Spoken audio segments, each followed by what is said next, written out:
Welcome, 2201 Cedar Lane. The home right here behind me on over an acre in Fountain City closes today. Let's find out how this sale went down.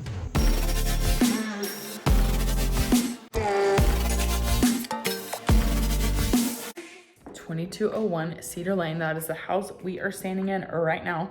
Today is a closing day, and I had the opportunity to work with the sellers to get this home sold. First thing you might notice is there's a giant couch here, and actually the buyer negotiated for that to stay, so that's why you're seeing that. So this was an interesting sale because the sellers purchased this home a few months ago and had some interesting news that, oh, they're having a baby, and so they wanted to be closer to family. But in that process, they had done a ton of work. So when they purchased it, between the time they purchased it and I met them, they had put $70,000 or more of work into this home. That included a new roof, that included gutters, that included painting the whole house, that included upgrading the kitchen. Tons and tons and tons of work had been done, and then we gotta sell it, we gotta move. So we knew to begin with that the price was gonna be tough, just because people can see, oh, you just bought this in May, what's wrong with it? Or what did you do to it? Like, did you upgrade it? Is it a completely new house? Is it completely renovated? So those were all objections we knew that we needed to kind of address to begin with and tell the story of this property. So what we did is put together a nice piece of information about all the upgrades that had been done, who did the upgrades, warranties that came with them, etc. And we also told the story of why they were moving. Their family is growing and they need to be closer to their families who are not here in Knoxville. So the other piece of this is that this is an older home, and so we didn't, shy away from that. It's got original hardwoods. It's got a lot of the older home charm, but certainly this is not for somebody that wants a new construction house. And we highlighted, like, what are those upgrades? Like this kitchen, they completely upgraded. They did new appliances. You can see, the double ovens, etc., new countertops. They've completely painted the whole house, as I said. We also used to our advantage that this house sits on over an acre, which we're in Fountain City. If you know Fountain City, that is extremely rare. Fountain City's super cute, very quaint homes, but you don't see a ton of land. The other thing that we highlighted was there's the main level master. It's huge.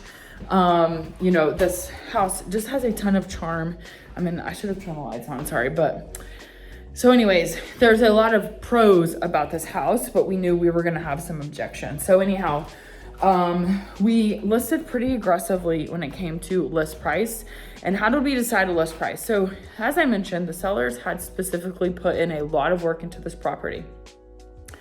So the goal was essentially to avoid losing the most money as possible, right? Like, we knew that this wasn't the kind of thing where, oh, we've had it for 5 years and we're gonna really benefit from the appreciation over the past 5 years. That is not the story of this house. The goal was, okay, we put all this work into it, which, by the way, like, a new roof is great, but a new roof doesn't necessarily translate into, a new roof. You have to have a roof, right? So that's not necessarily an upgrade that, straight off is like, oh, it's additional $20,000. It's not like if you do some sort of cosmetic upgrade or renovation, that is a more direct correlation to ROI. So anyways, I say all that because we knew that, like, we're gonna price this aggressively. We're gonna watch how our showings go, and then we're going to adjust the price as needed. So essentially we had one showing where we started within the first weekend, and the sellers had a pretty expedited timeline given the fact that they do have a baby on the way. So it's like, time's not stopping, right? So based on showings and our feedback, we had a few price drops. We did some open houses, tons of activity through the open house. I think I did 3 or 4 open houses, and we had over 20 people cumulative through those open houses. Some of them were great. I think I had one person come through, and some of those, of course, were neighbors. Some of those were people that were like just starting to look. So we continued to do things to keep it, active and keep showing up on the MLS. And in terms of marketing for this house, so every property I do gets professional photo and professional video. Like, that's a non-negotiable. Every property I sell, we also do Facebook ads. We do lead ads. So that is where this house, somebody's clicking on this house to see it. And then I have a person that calls that person that clicks on it to follow up and say, hey, are you interested? Do you want to book a tour? So that's one form of our digital marketing and our ads. We also run just Facebook ads in general. When I say Facebook ads, I mean they also go to Instagram, and those are video ads about the house, video previews, reels, professionally created videos. And then we also have what I call talking head videos, where that's me talking about the features. This is on an acre. How close is it to Fountain City? Because the location of this, we are 5 minutes literally to all things Fountain City when it comes to shopping, etc. And then of course, just what are the features? So you can see, like, for example, we've got beautiful arches that are original. We've got beautiful hardwoods. You've got beautiful natural light. You've got a huge living room space, a huge dining room space, the upgraded kitchen. So we're highlighting all of those, and those are all different assets when it comes to our marketing. And then every video or every home also gets a YouTube video that's tied to the MLS listing. So if you were to click on this house, you're gonna see a video preview of this beautiful home.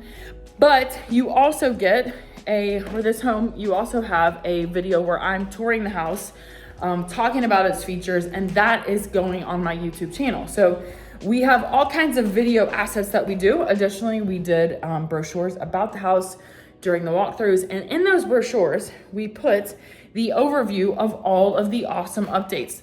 And that included everything that the sellers did, all the updates, so that people saw when they walked through the door, like, oh wow, they've done a ton of work, even though yes, they did just buy this, which the internet can tell us that. You can literally look on Zillow and see what they just bought it for, and then see what it's listed for, right? So that was, again, something we needed to overcome. So long story short, we I think did 2 price drops, and then we got a buyer. We got an offer. The buyer, she wanted some furniture. She needed some closing costs. So we worked out a number and a timeline that worked for all parties, got under contract. We went through inspections. Inspections went great. And it also helped that, again, they had done a ton of valuable updates that were things that, like, if you compared their inspection when they bought it to what the house is now, it's a completely different house.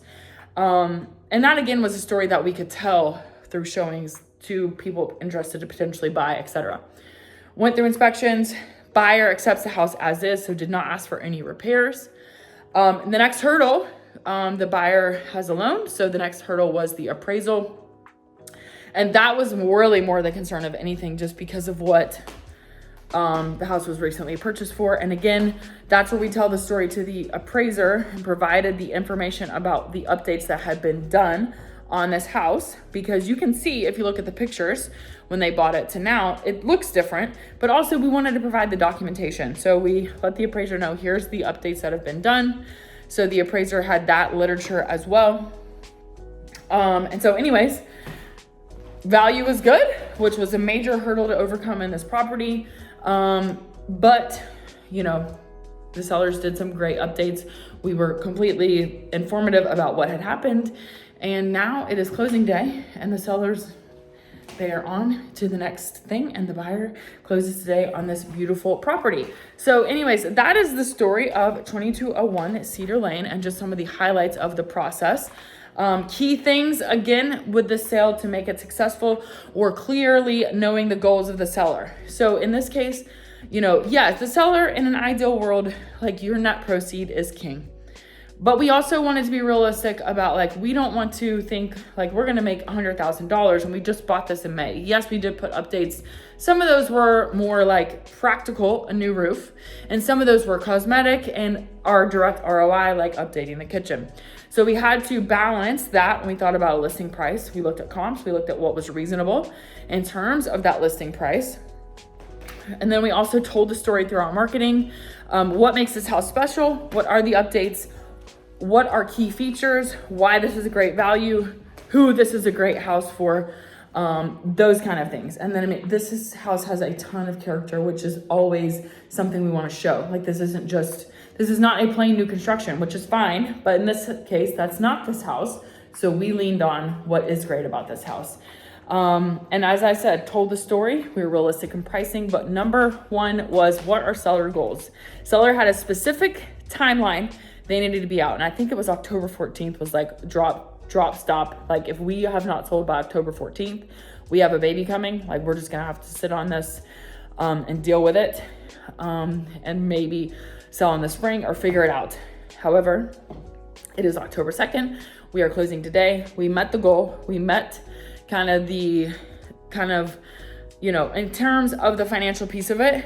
Again, it turned out really great considering having just purchased in May. So those are some of the things that were done in order to get this home successfully sold for my clients. Congratulations to my clients and to the buyers. This is a beautiful home. And so that's the story of 2201 Cedar Lane. All right, so that is some of the behind the scenes, the BTS of how we successfully got 2201 Cedar Lane closed, from telling the story about the property to also highlighting all the awesome things about this location, but this house, everything involved in getting this beauty sold.